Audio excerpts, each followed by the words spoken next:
This is the what room? This is the centre room in Queen Anne Suite. Centre room in Queen Anne Suite. Okay. No, not the dining room, not in this suite of rooms.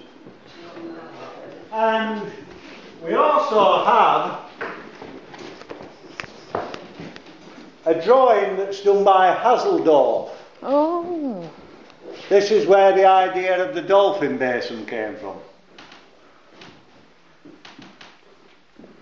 But if we look at the drawing of the house and the drawing in Vitruvius Britannicus, as I said, Colin Campbell lied when he said, Colin Campbell, D. Lynn. Colin Campbell drew this. He didn't.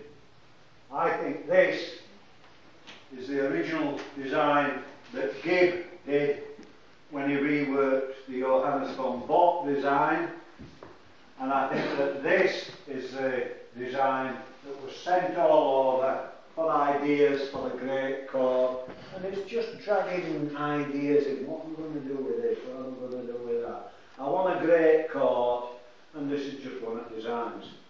Haseldorff is his private secretary from the embassy in Berlin, anno 1730.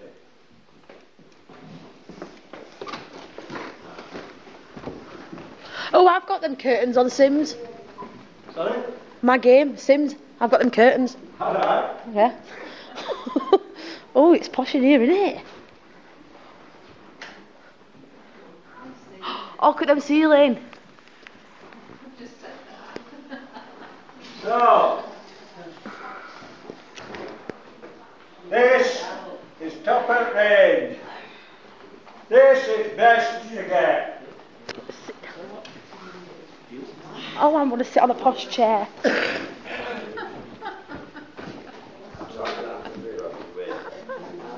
I am the queen. Come on, move on the bus. Let room for the bar. So, before second Earl built the Palladium wing on, there would have been a window there, so that you could look along the enfilade and straight out of the window. The capitals on the pilasters, apart from being really well carved, have got the Garter star on, and the Garter and T.S. Thomas Strafford. That's him on that wall. Well, no, it's not him. It's a drawing of him. It's taken from an engraving. The ceiling that's painted like a kid's birthday cake from Asda. It's painted like a birthday cake from Asda because they always thought it was Bugatti and Artari, and if you read the little David Hay book, which is a very good book, it will say that it's by Bugatti and Artari. We now know it's by Federico de Sali, probably working with a guy called Quadri, and is a stunning piece of Baroque plasterwork. It's cracking. It's cracking. You mean it's got cracks in it, or it's really good? Both. It has got cracks in it. All right, sorry. Yes, it has got cracks in it, so it's cracking, isn't it? It really is. The centre is an allegory of fame. You know when they say blow your own trumpet? Yes. Female form with wings, blowing a trumpet is fame.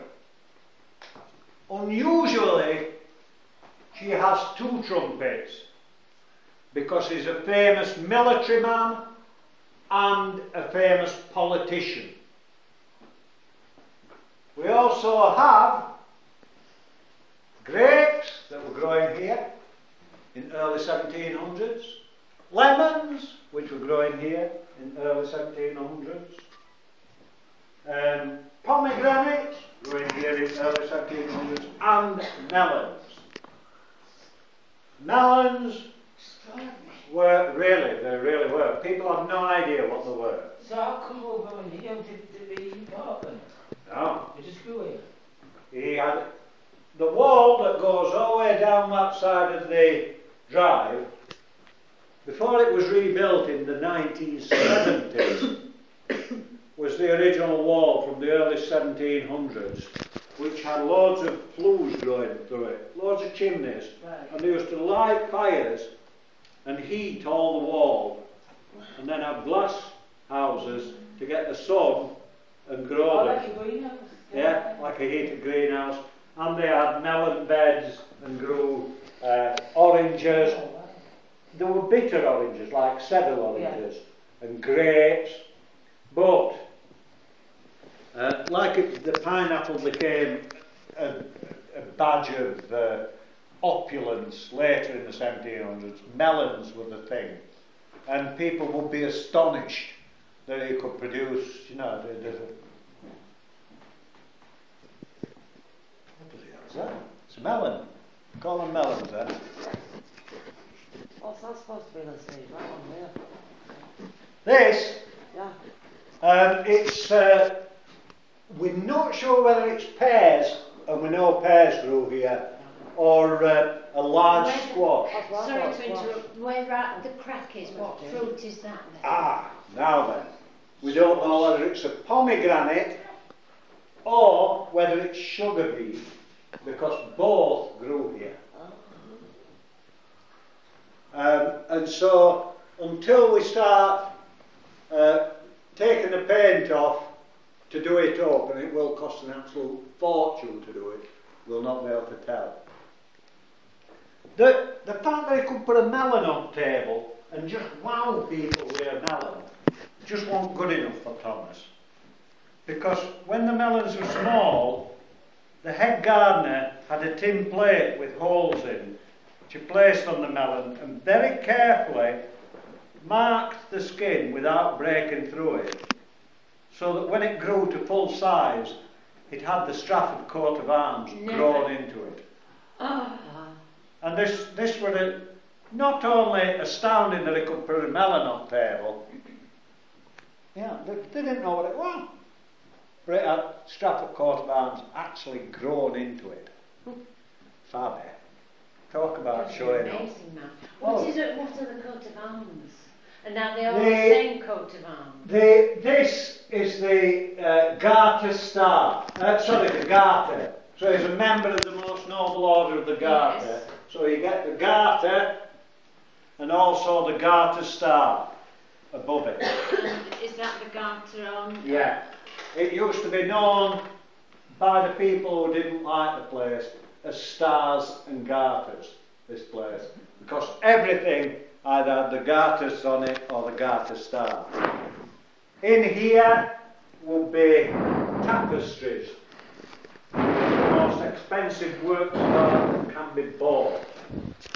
7 most expensive works of art in the country now are tapestries owned by the Queen. You know, when we were outside and we were saying that windows were dropped,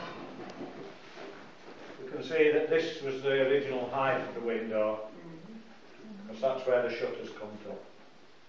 And we can see that some of them have got like a curve in the glass. This is called crown glass, because it's spun almost like the bottom of a wine glass. They get a big goblet glass and spin it till it goes flat, and snap it off and cut the middle out, which is called a bullseye window. You see it in Pickwick and stuff like that. And then the finer cuts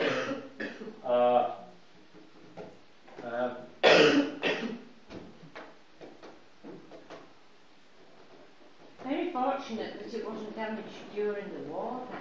well, we're very fortunate with the vast majority of it on that side was broken by a great storm in July 1838. It's the same storm that drowned all the kids at Husker Main. And so Yes, all the maybe. Palladium front has been replaced by cylinder glass.